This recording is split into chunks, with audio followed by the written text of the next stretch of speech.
Bonjour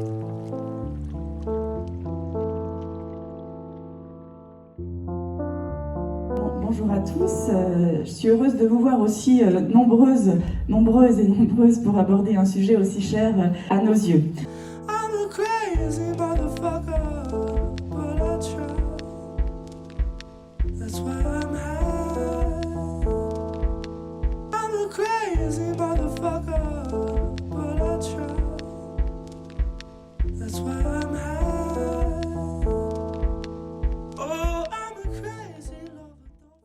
Le contrat de ville qui concerne la ville de Besançon, on espère que ça sera un axe qui sera central.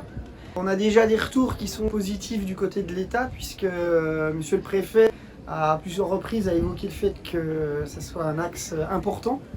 Et puis ça a été dit ce matin, c'est vrai que la culture est un lien très important aussi d'un point de vue social dans les quartiers, donc on espère que ça pourra se concrétiser par des projets qui seront plus proches des habitants. Dans le futur contrat de ville, je pense que la culture, je travaille pour une commune et je le vois vraiment comme un outil d'implication des habitants dans la vie sociale, donc, et culturelle.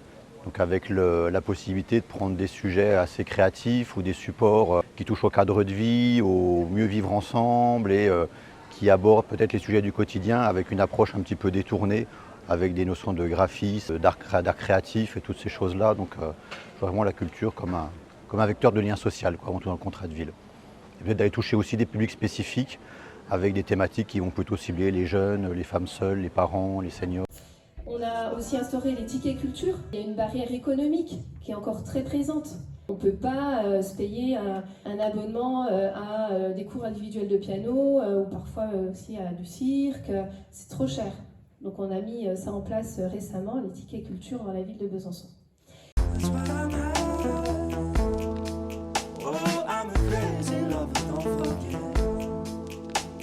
On ne souffre pas physiquement d'une pauvreté culturelle.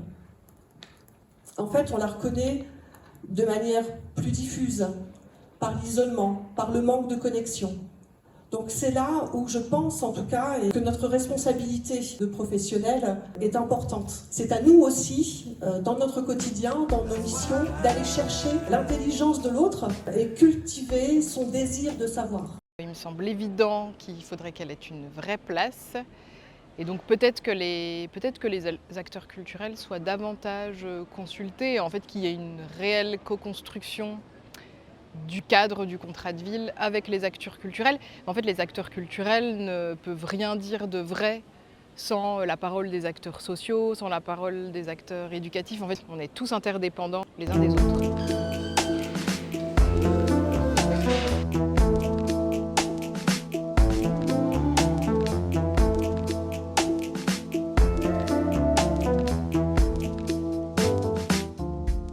La question de la place de la culture dans les nouveaux contrats de ville, c'est donc le sujet de cette journée organisée par Trajectoire Ressources avec notre concours, notre implication à nous, la DRAC, service de l'État, ministère de la Culture. L'idée, bien sûr, c'était d'échanger avec toutes les parties prenantes, que ce soit des acteurs culturels, que ce soit des techniciens de collectivités, que ce soit des artistes, évidemment des représentants de l'État aussi, pour réfléchir un petit peu, après 45 ans de politique de la ville, à une façon de redéfinir cette place de la culture, à l'aune notamment de deux objectifs ou de deux grandes tendances qui se dégagent. La question de la participation active des citoyens, en lien avec l'idée de démocratie culturelle, et puis aussi l'idée de, sans doute, installer de plus en plus des projets sur le temps long, avec une dimension pluriannuelle.